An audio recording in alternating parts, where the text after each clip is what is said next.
Hello, everyone, and welcome to episode 515 of the MTG Goldfish podcast. I'm Seth, probably better known as Saffron Olive, and we have the full crew here this week, kicking things off with the owner of MTG Goldfish, Richard. How are you this fine Monday, Richard? Good morning, Seth. I was expecting some changes today, but I did not expect what we saw, so I'm excited to break it down. We're going to get into that in just a minute, but first we got another co-host in Krim. Good morning, Krim. How's it going today? It's going well. Had a fun weekend. Found out I'm not completely washed. Went to some RCQs. I got my top 8s, but nice. Yeah, but I didn't. Wait, does that qualify? Win. What do you need to qualify? Do you have to literally win? Yeah, you have to win it all. Which is like, oh man, I see why I forgot why there's so many of these. You know, remembering PVTQs was like there's usually only like single seaters. At best, it's a double seater, so you have to either be first or second. Wait, I gotta sidetrack our intro real quick. Krim, for old man Richard, would you say compared to 5-10 years ago, it's harder or easier to win an RPTQ or whatever that is? I think it actually might be easier because now I think there's even more. There's so much more, and like they're happening like multiples. There are multiple RCQs on the same day. And with that being said, that means now it's not as intense. I remember like everybody would just go to like one store in the Bay Area, like in the city, and it would just be very hard because then it'd be like the thickest, and the heaviest and most competitive people all in one spot, trying to get one qualifier. One invite. Aren't there way more slots at the Pro Tour now? We're getting very sidetracked, Yes. But I feel like the last Pro Tour was really big, and that's probably also part of it, right? You do more qualifiers, more people at the Pro Tour. Well, are you going to do more, Krim? Are there more on your schedule? You're still trying to qualify. Yeah, I just want to see if I could, and so yeah, I'm gonna be doing a lot more while it's standard. Crisis season, Krim, 'cause- I love it. We gotta get back out there, show these dudes we can do it. I just gotta show I'm not washed. So like I'm excited to try again. And standards, it's more of a testament to how fun standard's been. So I really, like filming, streaming, playing standard all day, and then to wind down by going out and spending my weekends playing standard some more feels good. Well, standard isn't a good place, but that's not going to be our topic today, because today has been the day that we've been waiting for weeks, or honestly, maybe like 10 years in some cases. It is ban list update day, and Wizards promised it was going to be a doozy, and they lived up to their word on this one. It was a doozy, and we're going to spend pretty much this entire cast breaking down what has to be one of the most impactful modern ban list updates that has ever happened. But before we get into that, a reminder that today's show is brought to you by Card Conduit, and Card Conduit's the easiest way to sell your Magic cards. If you ever get tired of the hassles of buy listing, you can use Card Conduit to skip them. With the curated service, you can send in as many cards as you want with a buy list value of $1 or more and pay just a 5% service fee. And if you want to do a little bit of work, you can use this sorted service where you list and sort your cards in advance and pay just a 2% fee. And either way, you're going to get a detailed report with the results in a fast payment once your order is processed. And you can even get another 10% off by heading over to cardconduit.com/mtggoldfish. Card Conduit, it's the easiest way to sell your Magic cards. So thank you to Card Conduit for supporting the show.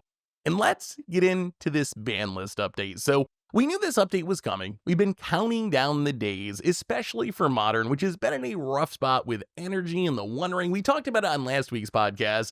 Well, just a few minutes ago, as of when we're recording this, the update's out, and I think, Richard, why don't you tell us what changed, and then we're going to delve card by card through this huge update. Okay, all in all, four formats were changed, and I guess we'll just go. We'll talk one format at a time, but I guess we'll just throw standard out there real quick. No changes, okay?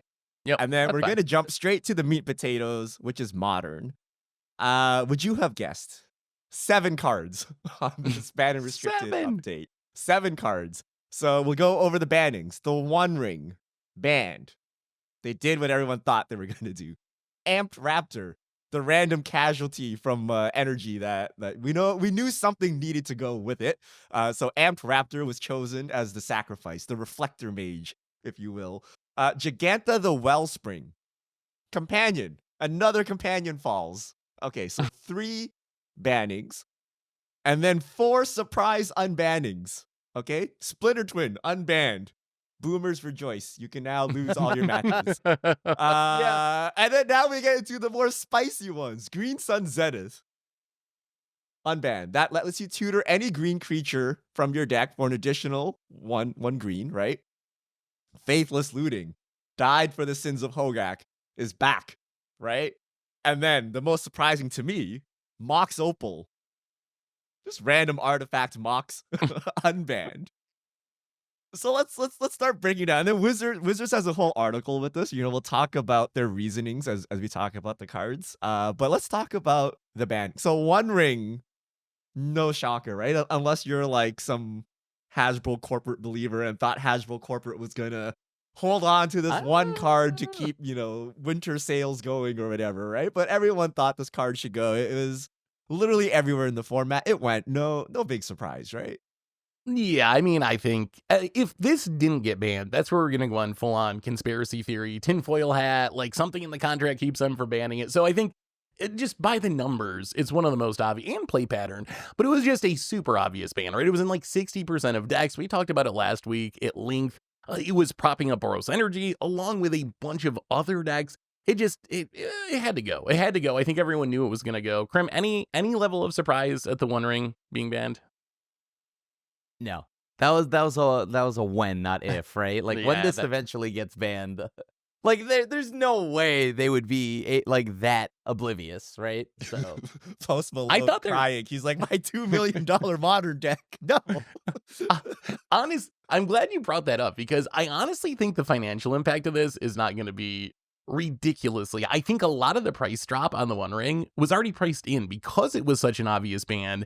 If you look at the price history, it's dropped very consistently over the past months. It was as high as like $100 last summer, and it has just been straight down to where now it's like $56 now. So I think a lot of this price change was already like baked in essentially by people knowing that this was going to come. So it'll probably go down a bit still, but I think Commander is going to prop it up, and I don't think we're going to see, $5 One Rings or anything insane like that. I'm not until this is banned, I think completely. Okay, would you think the price drop would matter if it was banned across Commander as well? Oh, if it was banned in Commander, yeah. So if it was banned in Commander, but I think what happens is you ban it in Modern players are going to sell their copies, and Commander players are going to be like, oh my god, I can finally afford the One Ring because it's not like super expensive because of Modern. And then I wouldn't be surprised if it drops and then like rebounds as Commander players start buying. Because if you look at EDH Rec, the One Ring's not in that many decks compared to its power level. Like, it could be a Soul Ring style card that you literally just play in every single deck because it's that strong. But because it's so expensive, it's not in a super high percentage deck. So that's what I imagine is going to happen is like, it'll drop a bit in the short term, and then Commander players are going to scoop it up once it gets cheaper, and it'll rebound. All right. Who knows anything about energy? Was Amped Raptor the choice? That seems like the tamest one, right? Like they said this stops the most explosive starts from energy, which I guess if you're sitting there chaining Amped Raptors, well, yeah, it's explosive. But I feel like literally every other energy card is the better card from the deck. But I don't know. I'm not an expert at Boros Energy, but the removal spell or the Soul Warden thing, like I think any of those are just straight up better, but this makes more non-games, I guess. But I think it's just literally hit anything from the deck, right? Their reasoning is that Amped Raptor is the only thing that shows up specifically in energy, whereas I think they were saying like Guide of Souls, Ajani, Flage, all these things could be put in other decks. Yeah, they good in Soul Sistered us basically with Guide of Souls, I think.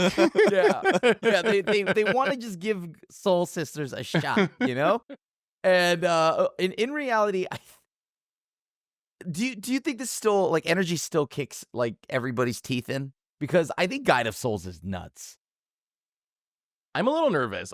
So from watching a lot of Modern content and people talking about this, talking to Modern players, it's one of those decks where if you ask Modern players what they should ban out of this deck, you'll get almost every card in the deck will be named by someone. I've heard people say Onslaught Pride, Ajani, Flage, Amped Raptor, Guide of Souls, or removal spells. Like, everyone has a different idea because it's just such a synergistic deck. I think that Amped Raptor is a good banning. My worry is I really thought they were going to target 2 cards out of the deck, but Wizards, I think, has a different plan where they explicitly said in the ban list article, they weren't trying to completely remove energy from the meta. With Nadu, they wanted to absolutely just kill it, done, we don't want to deal with this anymore. With energy, they want to bring it back to the field and have it be just another deck, but not get rid of it altogether. So I was a little surprised they didn't ban 2 cards, but I guess if your goal is to keep energy as like a real functional deck, it makes sense that they only banned 1. Personally, I probably would have hit Guided Souls, but for me, Amped Raptor and Guided Souls were like 1A and 1B as the cards. Like if I had to pick one, I would have picked one of those 2 to ban. So I'm fine with it. I'm a little scared that maybe it could still be too good, but once we get to this unbanned section, who knows what Modern's gonna look like in a few weeks, because wow. I feel it's the Hogak situation where they're like, look, there's this kind of like super explosive play. We'll just remove it. And then everyone's like, okay, we'll just build more like resilient, control-y Boros energy. And then our deck actually got better. Right? Yeah. So I feel like this might actually get worse. But I know we have such a shakeup of Modern with the 4 unbans coming that who knows. But yeah, we'll see where this lines up.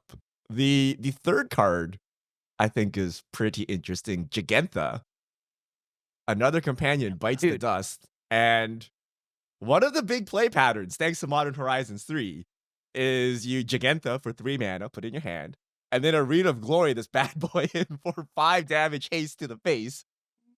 Yep. That hurt a lot, right? And that, the requirement of not playing double pips, like, that Jegantha play is strong enough to make you not play double pips, pushing out a huge swath of cards in the format.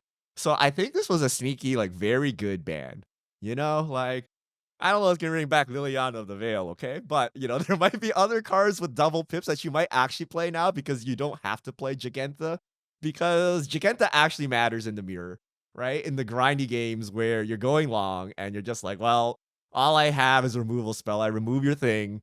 Put Jegantha in hand, pass the turn, next turn, 5 to the face. Are you dead? Right? Like, so I think this is a sneaky good one of surprise bannings that we weren't thinking were on the radar. I really like Jegantha. Go ahead, Grim.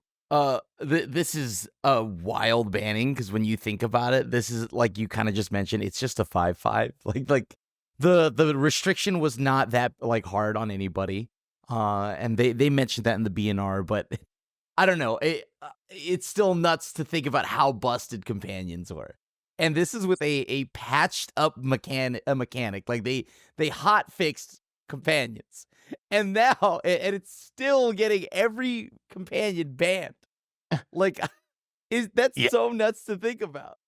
Yeah, it's wild how strong. I mean, we kind of knew it right away as soon as Companion released, but yeah, it is proven to be even stronger, as strong as people thought.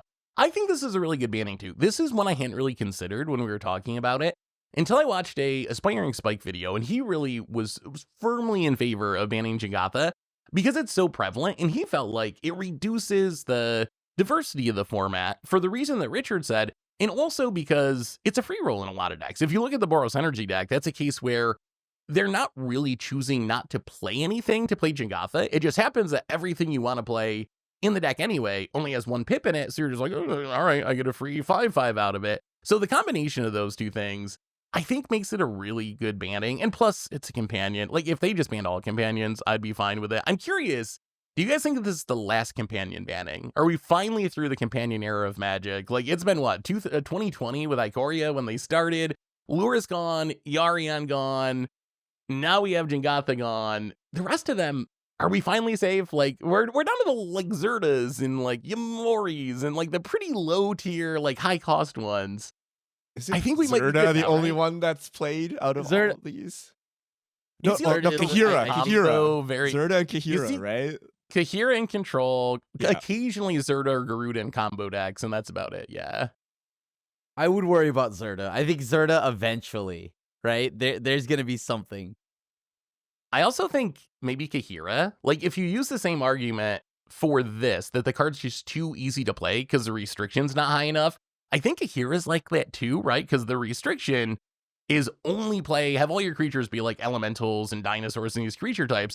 But the way you see play is just in creature-free decks, right? So if you already didn't want to play any creatures, it's just kind of like a free roll in your blue-white control deck because you don't want to play creatures anyway. So maybe we get to that point. I think it's not a big target just because those control decks aren't super popular. They're very good at the moment, so it's not like we're seeing it all the time like Jegantha. But if we ended up in a world where like creature free control was 20-30% of the meta, you'd probably have Kahira at 20-30% of the meta. So that's when I could see eventually getting to that point if the meta shifts.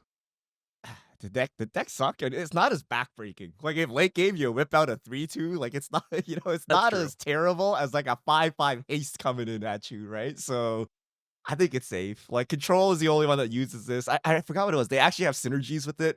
I died to the pump effect on it. I forgot what it was exactly. But they were making tokens or something. And like I'm like, what the heck? It actually pumped your team? Like what? This is stupid. But like that deck is until that deck is tier 1, I don't think anyone cares. Anyone cares. I think Yeah. the top 3 have been removed. I think we're safe. I'm gonna call it we're safe. Okay, and maybe eventually, like 4 years from now, Modern Horizons 5 breaks one of these companions, but who cares, right? It's pretty safe for now.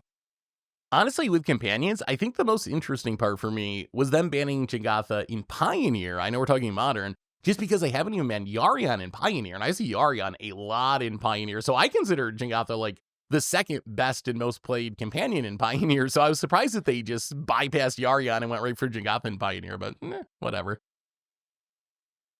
All right, we're gonna get saucy now. Unbanning Splinter Twin. It's back. They're trying to recapture the boomer audience. Crip, have you? Did they get you? Did they trick you into playing Modern by unbanning Splinter Twin? Did I already in mind when I saw this banning already know where to go? Because I've saved my Splinter Twins. Okay, I've saved my Splinter Twins in the binder, and I've set all 4 of them together. Because like someday this will happen, and it's like a break in case of emergency. And I am going to finally try Modern again. And then, my God, am I gonna lose a lot of games because it's gonna be awesome to lose for like a game. And then you realize, yo, I'm playing a 4-mana enchantment that kind of sucks. It's so funny. Like, Splinter Twin definitely the most iconic unbanning. Like, free twin has been a thing forever. Ever since it was banned, people have been calling for it to be unbanned because a lot of people thought it was unjustly banned to begin with. So it is the most iconic and nostalgic probably of the unbannings. But as far as impact on Modern, it's not going to do anything, right? There's no way. I cannot construct a situation in my head where Twin is like a tier deck in Modern. We've talked about this a lot about like Fatal Push and how that changed Modern. When you had Fatal Push on top of Force Negation, on top of Solitude, and just back when Twin was good, you had to leave up 2 or 3 mana to try to interact with it, right? You're trying to leave up your Putrefy to kill the Twin, and that's just like a horrible trade. Today, almost every deck's going to have a 0 to 1 mana way to deal with it. So I'm excited to try it. I think people are going to be excited to like mess around with it, the nostalgia factor. But as far as like how good it's going to be, I think this is the least scary of the 4 cards unbanned today. I mean, it was a time where you could Snapcaster beat people to death, right? Therefore, playing like a 3-mana 2/1 and like not twinning, right? Just hitting them with the 2/1 was a viable strategy. You can't be caught with that in your deck today, right? Like dies to Bowmasters. Okay, yeah, right? And then the 1/4/1 was like indestructible, essentially, right? It lived Bolt. Deceiver Exarch. It lived through Bolt, right? So therefore, like nothing could kill it. Like for 1 mana, it had to be Fatal Push or Path to Exile. Literally everything else required 2 mana, and then if you're holding 2 mana to do this, like you're in for a rough time. We have like infinite 1 mana removal spells, let alone free removal spells, let alone free interaction to protect that. So this deck is simply unplayable as it was built back then. My question is, has there been any card printed since Twin was banned that you can twin that are not Pestermite or Deceiver Exarch, making this like legitimate? Like if you could somehow like twin a Bowmasters and win, then it's like legit, right? You're not playing like a terrible card. You're playing like a tier 1 staple. So, is there any reasonable looking card we can twin? So I think Fable we doesn't do work, have right? Fable needs mana. Like flipped Fable does not work. Yeah, right? Fable doesn't work. I think Resto most of the Angel. It's not new. No, Yeah, that's Kiki I Resto mean- combo. I think it's I don't think anything new that's better than what we had before had been printed. Like I think it's still stuff on the same level. Unless I'm missing something. So yeah, I think it's basically you're still Deceiver X. There's like Famished Paladin and Life Gain and some of these like weird things, but they're equally janky to like Deceiver X, Arc and Pesterbite. So I don't could use it for value. I think that's the Oh my unique thing forehead about. value. I don't No. know. Like, that's the unique thing about Twin, right? Like, if the 4 cards unbanned today, the other 3, in theory, can go in a bunch of different homes potentially and do a bunch of different things. Twin is just a combo piece that does one thing. So I don't think you can really play it in like a value-y deck. So yeah, I think this is a card we're going to see a lot of people try in the next 2 weeks. And then it'll settle into tier 3 range, maybe, if at best, would be my guess. I mean, there is the potential where you're playing like a random Is It deck, and your sideboard plan is like 4 Pester by 4 Splinter Twin, and you like swap into Twin and get someone. I don't know if it's worth all those sideboard slots, but like you can imagine like Storm or Murktide or something, right? And they just switch into Twin and get you. And I'm sure it will be effective sometime, but is it That was worth the losing strat, your whole thing? right? Well, Like the strat was way play a back, like terrible control deck, right? And then play yeah. Twin you would side out of Twin, right? And just end up with a, Is It control deck. Well, but the thing here is that package back then, you could also bring it out of the sideboard, like you had mentioned. Yeah. It wasn't hard to do. So that was like the hot tech you could do. And I mean, I did it as well. Like I boarded But you into can't Twin. use Deceiver Exarch as a control piece in 2024. Yeah, Right? maybe Like that's not. not possible anymore. Tap I your also land. worry. Haha. That is very true. I also worry that just like there's so many powerful decks and cards now. Can you really give up half your sideboard for this plan in a Is It deck? Or like, would you be like, how are you going to play your Consigned to Memories? Or how are you going to play your, the Mystical Dispute? How are you going to play these things that if you don't play them, you're probably just going to get, steamrolled by decks that are doing that thing. So I wonder if there's even enough room in sideboards to like realistically, at least consistently do it. It sounds like a fun video, like the transformational Twin sideboard plan. But as far as like a real plan, I'd be surprised if it was For the like content. really One caught on. guy's gonna sack his Pro Tour run to make Yeah. to make this deck list go up on coverage to unite all the boomers with Splinter Twin. Like one person will do it. Who is the chosen one? I mean, if someone wins a Pro Tour with Splinter Twin, they will be a hero in Magic forever for all the modern boomers. That's for sure. That would legit be like when the Yu-Gi-Oh player won, I think, like a big event with Exodia in the current year. All right, let's go spicy now. Okay, I think everyone knows Splinter Twin is a meme, but these 3 cards are definitely not memes. Okay, Faithless Looting, a single red mana, draw 2 cards, discard 2 cards, flashback 3, staple in graveyard decks. Right, you've the easy way to fill your graveyard. Are we not scared of graveyard decks anymore? Like why do we need to bring back Faithless Looting? What is the rationale here?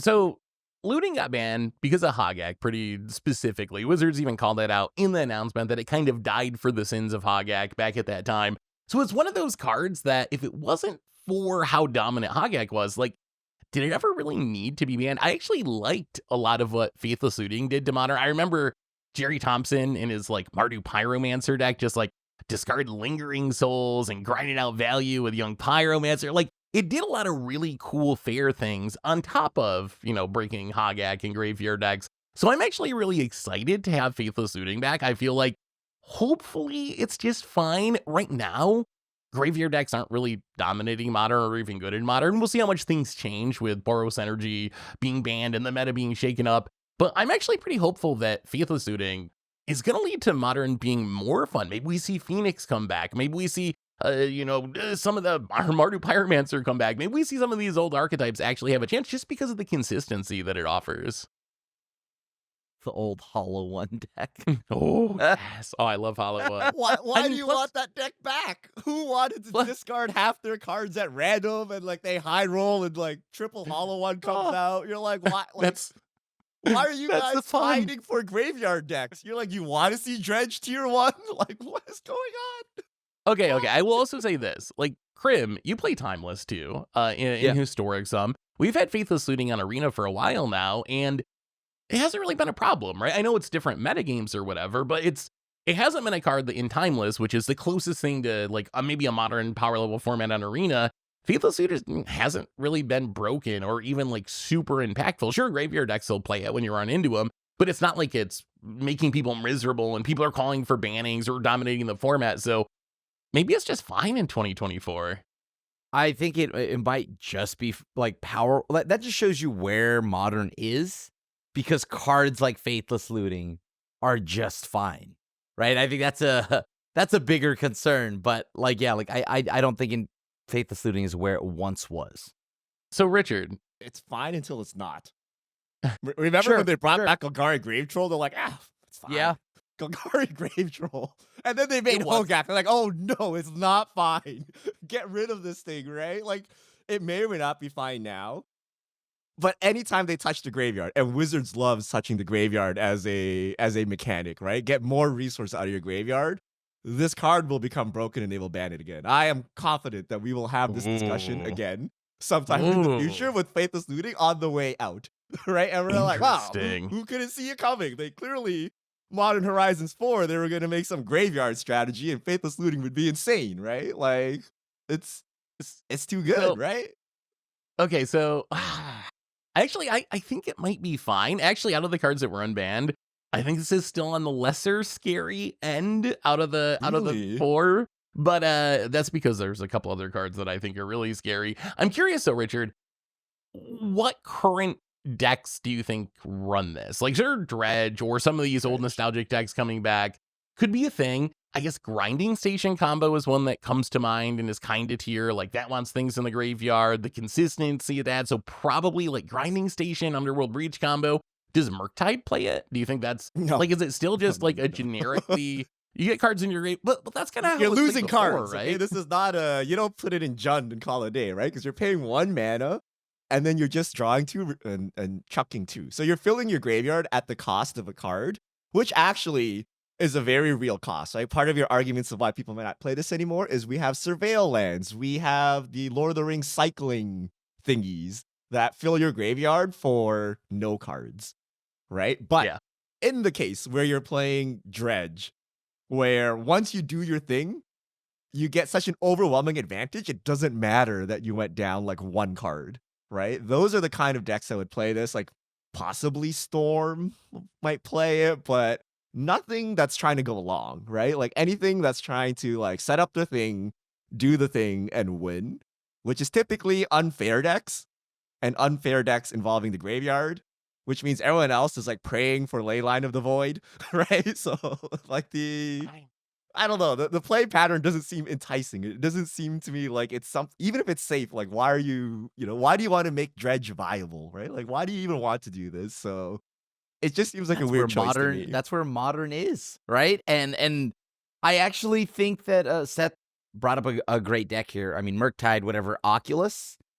Ooh, yeah. Like Oculus is a deck, and Murktide can Ooh. use it. So it goes from Dimir into potentially Grixis, so that they could just splash the red, right? To play Faithless Looting. I think that's a current deck right now that's sitting at somewhere at the top of the meta.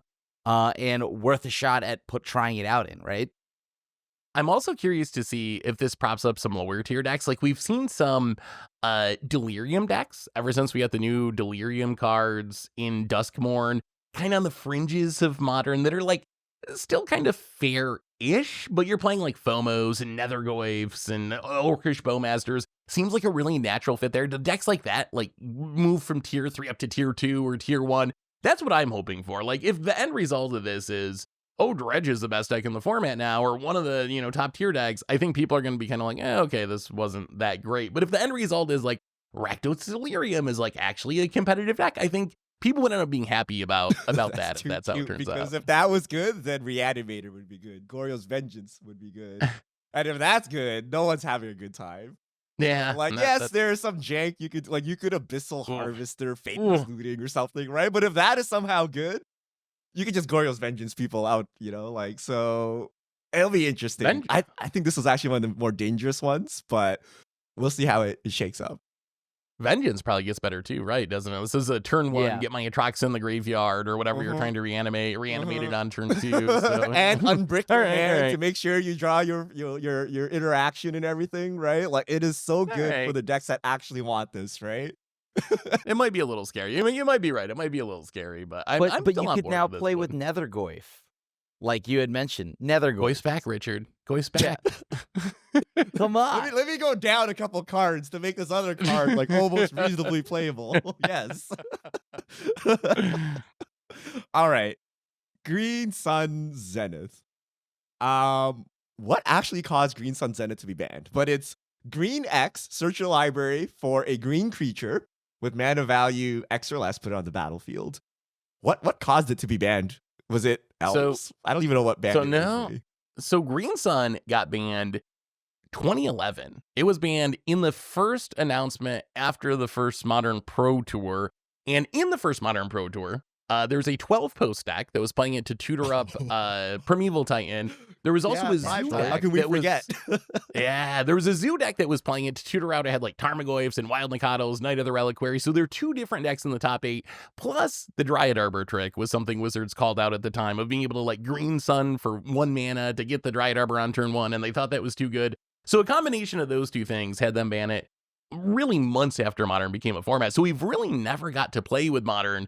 With Green Sun Zenith, it's been a legacy staple for a long time. This one scares me. This is one where I see the upsides, and Wizards called out some of them of like, maybe elves can be good now. We printed a bunch of cool elves recently. Maybe you can tutor them out and it'll be fun. But I have a big fear that it's just going to be more Primeval Titans. And this is I know I Primeval Titan 6 to 8 Yeah. in the format, or 5 to 8 in the format, right? Like, I was thinking when we read this, I'm like, oh, this is probably fine. What are you going to get? Like, Dryad Arbor gets blown out by Bowmasters. Who cares? You're going to get like, Yeah. you're going to attempt to do Malira combo. Or, you're thinking like toolbox green, 2-card creature combo. It's probably safe because there's all these like 1 mana removal spells. But how did we forget? It's always Amulet Titan. It's always Prime Time, right? It's just another Prime Time that also gets all the earlier pieces, right? Now you can get the Dryad of Elysian Grove out. You can get the Prime Time out. You can get whatever you want out. You get hidden pieces out, like Collector Oof. This is a new thing since Green Sun Zenith was banned. So unless they ban Prime Time, I don't think this is going well. Yeah, that's what scares me. And if you look at like current Amulet Titan decks, they're already kind of built for Green Sun Zenith because they play Summoner's Pack. So you see like 1 Aftermath Analyst, 1 Dryad of the Elysian Grove, 1 Cultivator Colossus. So they're already playing these silver bullets.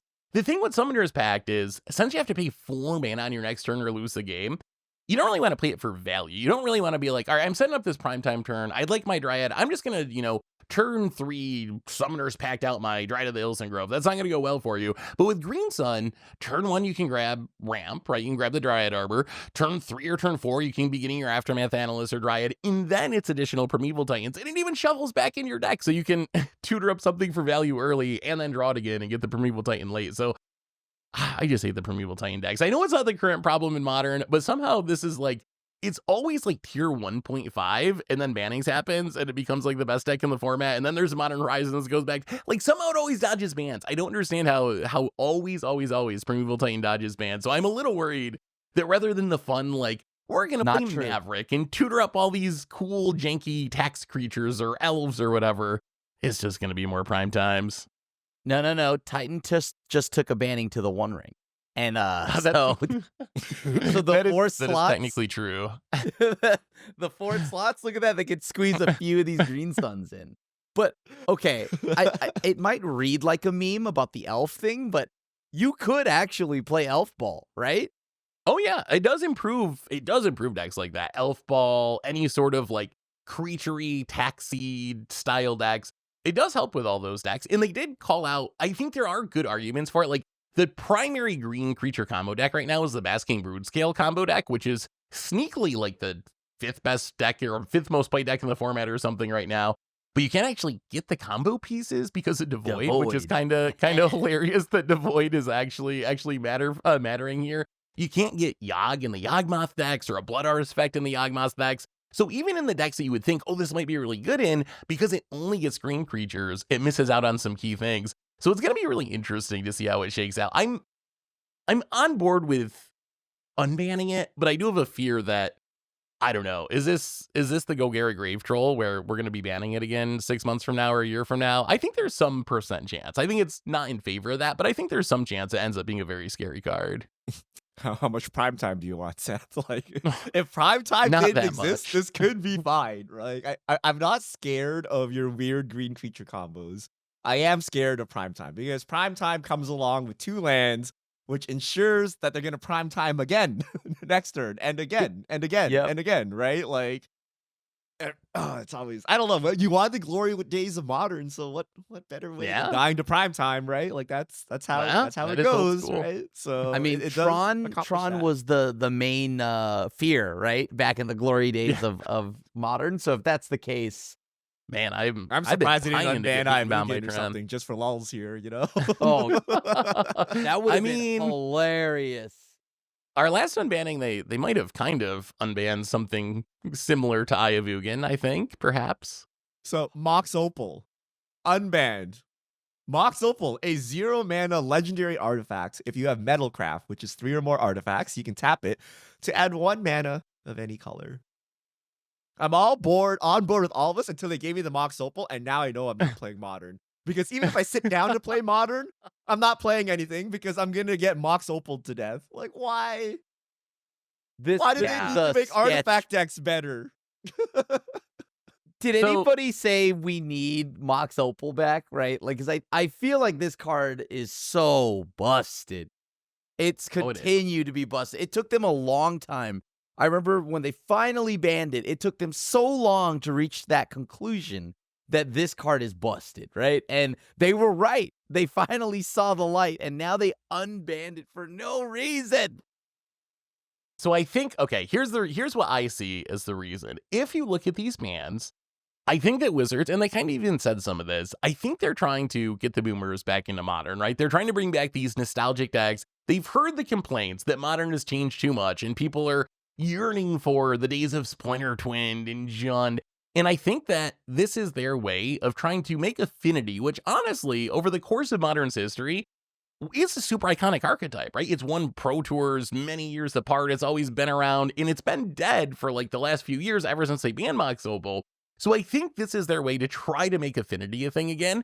And I think Affinity being a thing again would be cool. But this is another one where I worry about the other ramifications. I worry about the grinding station combo type stuff and some of just like the degenerate, unfair things that you can do with fast mana. Whenever I go through the Modern ban list, and I've done videos and articles on this in the past, and go through the ban list, and I'm like, what do I think safe to unban? Fast mana is the first thing I always just cross off the list. It always immediately goes in this bucket of like, fast mana, we don't unban the fast mana. If anything, Wizards, their track record for the last decade is banning more and more fast mana. They banned Simian Spirit Guide, the safest of fast mana spells, and now they're unbanning Mox Opal, which I'm shocked. This one shocked me. The rest of the stuff I can wrap my brain around. I'm not like super negative on the change. I'm just like, my mind's blown. I'm just super surprised that they would actually take a risk on unbanning a fast mana piece. Okay, so do you think that this will actually...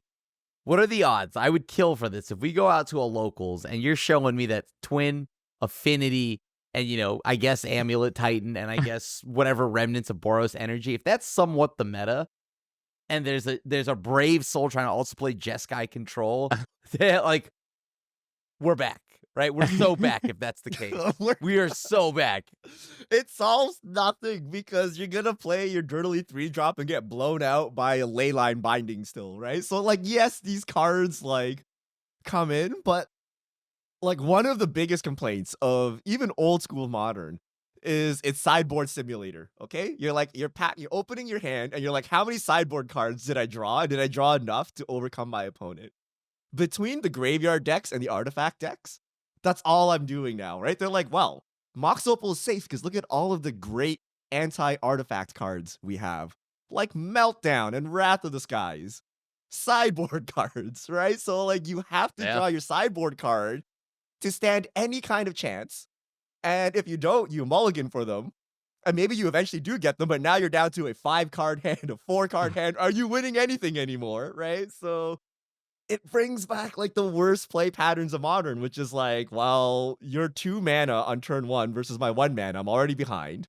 You're an explosive deck, and I'm praying to draw this thing. And if I do, you auto lose on the spot, which I'm not sure is a great play pattern for anyone, right? And if you don't, I also just auto lose on the spot. So it's this weird, like, why why do this? It- I don't know, right? just- And it's so weird to me.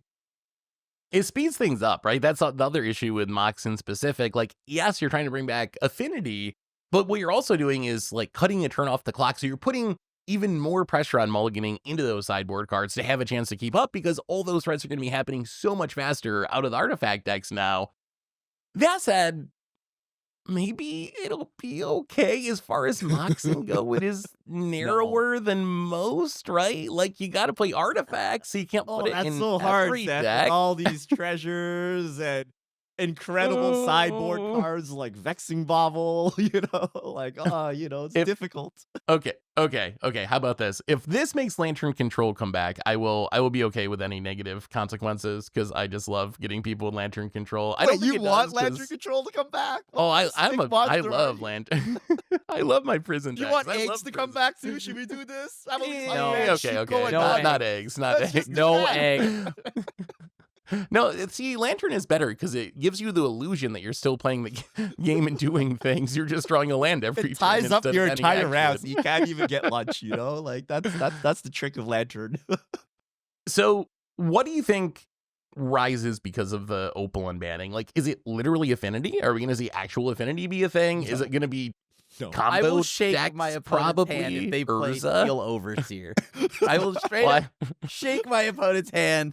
Hell yeah, buddy. Get that Steel Overseer. I think there's going to be something busted with Mox Opal. There's going to be something busted with Green Sun Zenith. And I think that's about it. Is Urza banned? maybe No. Urza's legal. No, they Urza's banned Opal legal. because of Urza. Yeah, They power down yeah. Urza. Yeah. Yeah. That's What why about they the banned other Opal to thing? begin with. Arkham's Astrolabe. That's still banned, right? yes. Astrolabe's still banned. Yes, thankfully.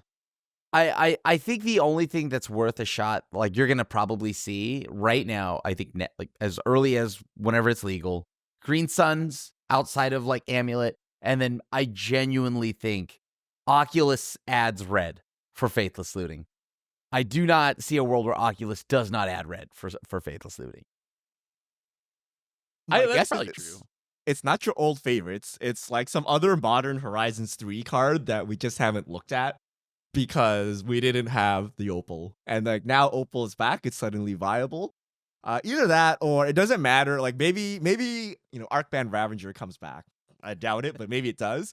But when Modern Horizons 4 rolls around, something in there will combo with Opal, something in there will combo with Faithless Looting accidentally, like without Wizards wanting it to, and it'll blow the format like wide open. So that is like it's like all the Moxen, right? Even the most memey ones like Mox Amber and things like that, like they sit around and do nothing because no one can find a home. And then once it finds a home, it becomes literally just a Mox, right? And it becomes like Yeah. the greatest card ever and is like insanely broken, right? So like there's no fair way of playing this card. It's either it does nothing or is insanely broken.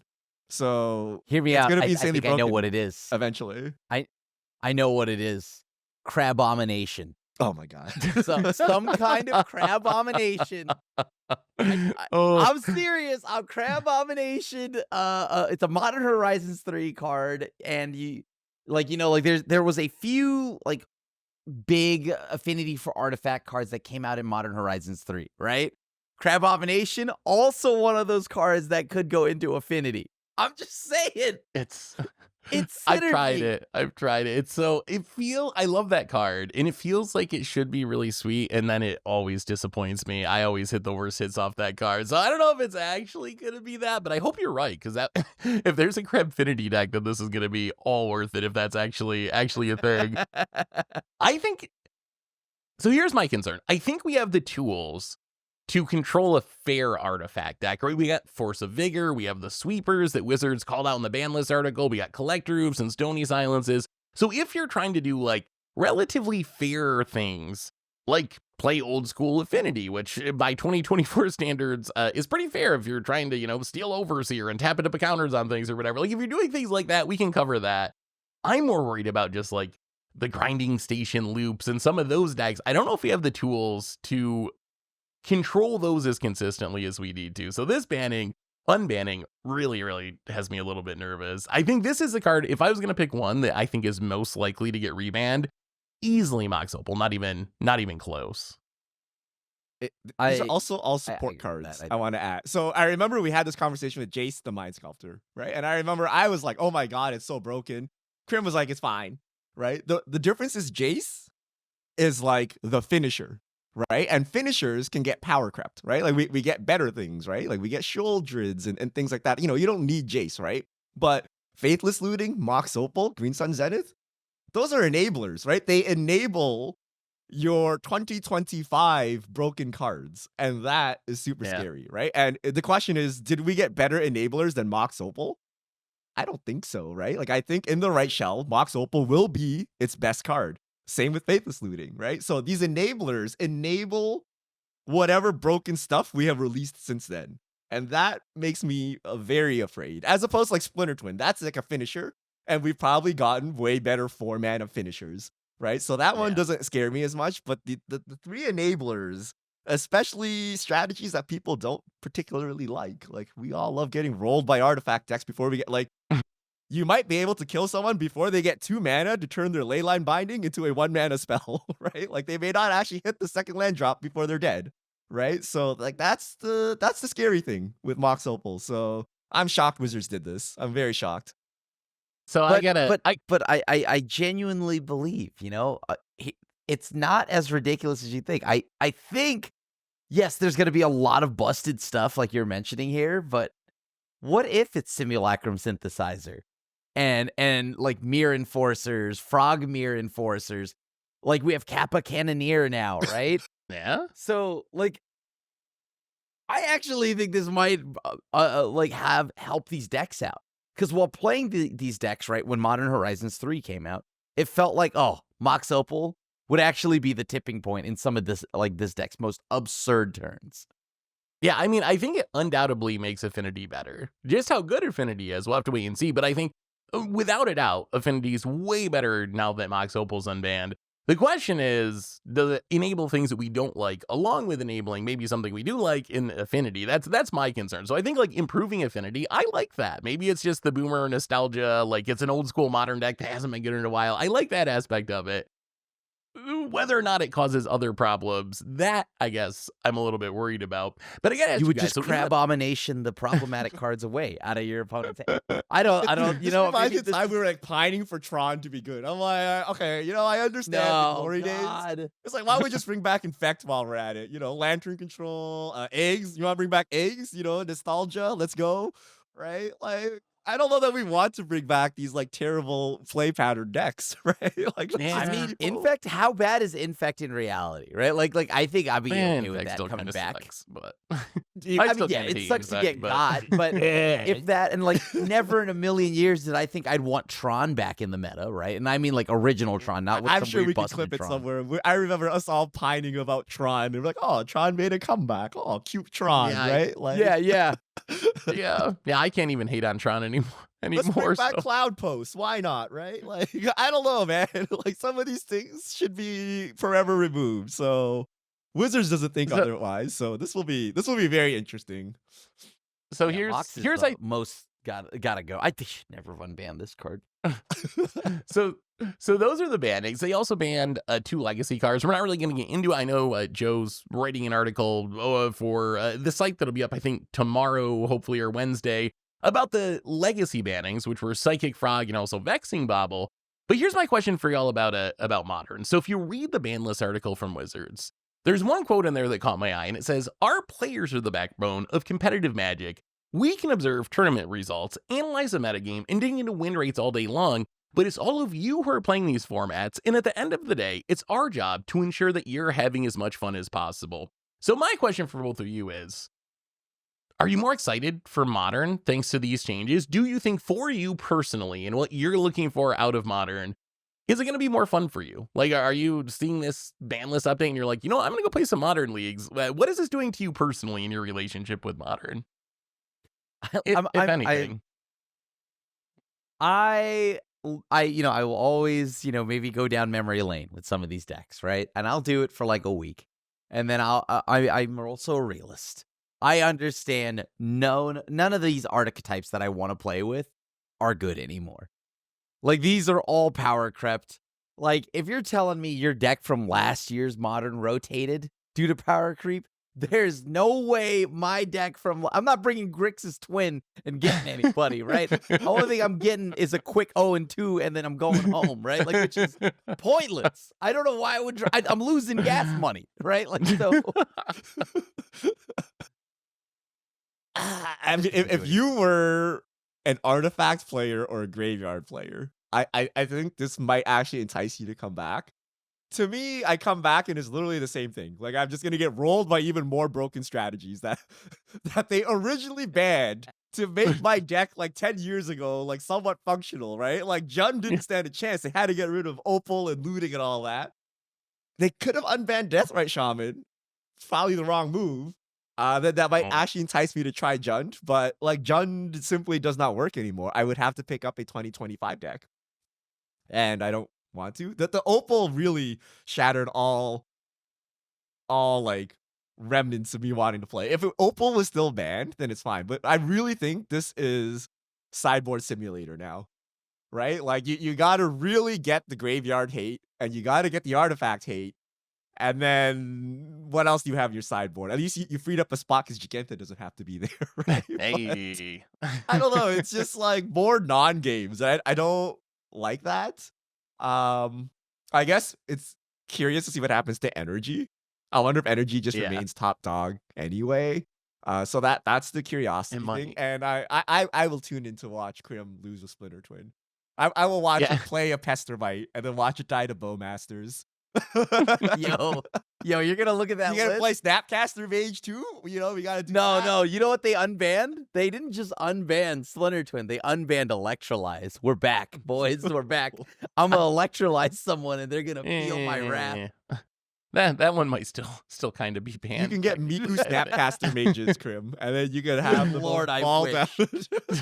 I wish. Those are like 1,000 a piece to get laughed out of the store for even trying to play. I think for me, this has me excited to try some things in Modern. I don't think this necessarily brings Modern back to where it was, where I had just a lot of faith in it. It was my favorite format. I'm not sure we're back to that point. I'm very excited over the next couple weeks to try out decks with these new cards to see what the metagame looks like. But I still have that fear in the back of my head that everything we talked about last week, this cycle of broken thing into broken thing into banning into broken thing, like, I don't know if this solves the systemic issues with Modern. I think as far as how this ban list could go, I think they did a really good job. Sure, they could have banned one more energy card. Maybe Mox Opal is a little too aggro with the unbannings, but I'm pretty hopeful about them actually making aggressive unbannings and actually like trying to deal with the problem. So I think this was a really good update. Whether or not Modern's problems can actually be fixed by any amount of bannings or unbannings, that I still don't know the answer to. So I'm excited for the short term to try these, and I'm definitely going to do some videos and try out these decks, and I'm really hyped for it. Whether or not Modern's back and saved, or this is just going to be a short term fun thing over the holiday seasons where you get to play these nostalgic cards and then we go back to where we were before, that's still up in the air for me, I think. You know what I don't understand? Why don't they? You know how Moto they're running like all these like random tournaments, like content creator tournaments where you just have random rules. Like, why don't they just try this, right? And then if you try this and you're like, the top 16 is 16 Mox Opal decks, you know? Like, right? Like, maybe I we feel won't do if that. you just got some data on this, it would tell you pretty quickly. The question is, have they scheduled the next BNR? So let's say one of these cards like breaks the format. When is the earliest that we're going to see another change? Do we know? So it should be... actually, I'm not 100% sure. I think it's scheduled for shortly after Ether Drift releases, which would be like the end of February, early March. But I haven't seen an exact date, so I could be off. Scared. Wait, how much is Mox Opal? Is it even worth buying Mox Opal? Here's the other Mox thing, Opal right? is If you're a Mox Opal expensive. believer, are you gonna drop money for 4 Mox Opals with the uneasiness that it might be banned again because it's too good, right? Like, So here's the problem with playing paper, right? Pre-unbanning, Mox Opal was already cheapest version, $83, $82. Oh, great. A And that one-ring was situation. before it got unbanned. I imagine if you're buying those tomorrow, It's going to be way higher than that. It's easily going to be over 100, maybe. Wow. Okay, so on No Hit meditation. CD Player No right one can now, afford they're it. sold out. 170. Yeah, 170 for a lightly played copy, but basically it's been all bought out off the internet at this point. So we'll see where it settles. But yeah, it's going to be expensive. Man, we didn't even get into that, and we probably won't, but it is kind of painful to be like, we're banning your super expensive One Rings, go out and buy super expensive Mox Opals. That is kind of rough on the player base, isn't it? The whole metagame is going to be run by DB_ accounts. And if you don't know what that is, Daybreak gives out content creator accounts where you have access to all the cards. So, and then you'll notice that the top, of all the tournaments and stuff, like the leagues, there's tons and tons of DB_ because those accounts can do whatever they want, right? They can play 4 Mox Opals today, 4 One Rings tomorrow. It's all covered. But when you bring it to a paper event, you got to fork over the money for those Mox Opals, right? So it'll be kind of interesting how that shakes up because Opal is super expensive. And Yeah. maybe it actually has no impact because most people can't afford it. So even though there is a broken deck, people can't really experiment to find it. Although on Moto, thankfully, even if you don't have a Daybreak account and you're not a content creator, at least there's still card rental programs, which does a pretty good job of like simulating that for anyone. So I think we might see a big gap between the Moto meta and the paper meta, because you're right, it's going to be hard to go out and put together like a Mox Opal deck in paper if you don't already have those cards. On Moto, though, I think it's not going to be a big issue for people. So hopefully that works fine for people at least. Yeah, it's going to be wild. It's going to be wild. So are you going to play Modern this week? Either one of you? Are you actually? Is this going to get you to do? Are you going to fire up your computer, load up Magic Online, and do a Modern League? No? Yes. OP09 is out set, the new One Piece. So There's another I standard don't know. RCQ. So I think I'm gonna just go to the standard RCQ Oh. instead. I All really right. don't want to get Mox Opals because it's like it's one thing to like slowly realize as you're getting blasted by energy, like that deck's pretty good. But like the first second Mox Opal hits the field, it's gonna bring back like years and years of trauma, and I'll instantly be tilted off the planet, right? So like I don't know. Do I want to see Green Sun into prime time again? Like I don't know, right? Like there's a lot of trauma behind that. Yeah, you want to relive that? That's And these actually a energy, good like, oh, point. that was cute. What was that? That was kind of cool, right? And it's like kind of cool for a while before you realize how broken it is. But these things, I don't know. All right, one last question as we get near the end here. Do you think the energy problem has been dealt with? Like 2 months from now, 3 months from now, when we go to our next BNR, is Boros Energy still the #1 deck in the format, or did this banning do enough to diminish it and bring it back to the field?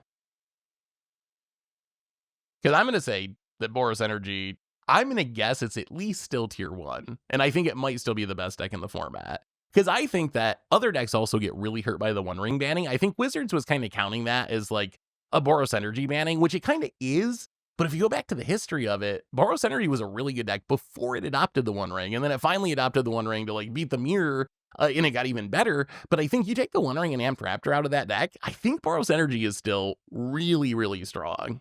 My question to this, and the main thing that I would focus on about this, is what replaces these cards. Right? Like Yeah. what replaces these cards is going to be what determines its viability. I think You right run now, Mox just if Opal you with remove, energy. oh God, it's Faithless Looting to fuel their flage. Like I Ooh. genuinely am curious what replaces these cards, though. Amped Raptor gonna be a pretty. They're gonna have a hole in their game plan, and I'm not sure there's gonna be anything to quite replace Amped Raptor. So I think you move on and try to do something else entirely, right? And that makes me wonder what else helps. Do they push for a later game? I don't know. Hear me out. They might add a 4-drop, a 3-drop. or maybe, yeah. Or you could just add like some super janky original Kaladesh energy card, I guess. That's just like draft chaff, but it makes a couple energy. They I don't know, play it's a lot probably of not gonna be 2-ofs, worth so it, you but- could just bump them up to 4 and call it a day. Yeah. Right? Like that's another thing that could happen. I'm gonna imagine that for the first month or two, energy will look fixed because I think people will not play the deck and play the shiny new things. Like they're gonna try Twin for the memes. They're gonna try some Yeah. Opal deck. And then after a month or two, people will come back to whatever they think is like the tier 1 deck. So it may be energy, it may not be energy, but I think for a while people will just move off it because it's not the shiny new thing, right? Kind of like when a new set releases, everyone just plays whatever they think is broken from that set for a while, and then after that, they're like, actually, okay, we'll just play the good deck, which is whatever this thing is.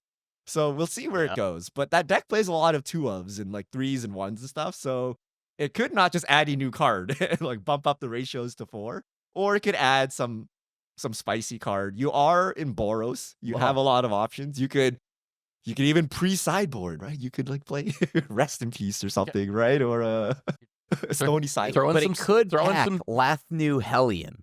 I'm just saying. Like that's the new 3-drop, dude. Or maybe just throw in some Splinter Twins. Just combine it all Yeah. together. You can still be your Boros No. energy deck, but now you get to play 4 twins. Resto Twin. Resto Yeah. Tiki Oh, that Resto's Splinter Resto Twin in Twin's the not energy bad, deck, actually. and we're off to the races. You can blink your Guided Souls. Yeah, okay. Wait, but okay. they could have done this whole time because Kiki Resto is a thing, right? They could have done this whole time if they wanted to. Yeah, that's true. Wow. All right. So I think that's pretty much all we got for today. No fish mail this week because we're talking bannings. We'll get back to it after the holiday season. Let us know though, what do you think of these bannings? I'm super curious because I love me some Modern. Is the format fixed? Are you going to be playing it now? Were you playing it before? Were these good changes, bad changes? Let us know what you think in the comments. Richard, where do people send in fish mail questions for after the holidays once we get back at it? All right, let us know your Modern reactions at MTG Goldfish with the hashtag MTGFishmail, and we'll get to your questions on air. So that brings us to the end of episode 515 of the MTG Goldfish podcast. Richard Cribb, thanks for hanging out. Thanks to everyone for listening. Thanks to Card Conduit for supporting this show. And we will be back next week to wrap up 2024 in the year of Magic. And then we'll be back with some more in 2025. So until then, have a great holiday season. Have a wonderful week. And this is a crew signing out.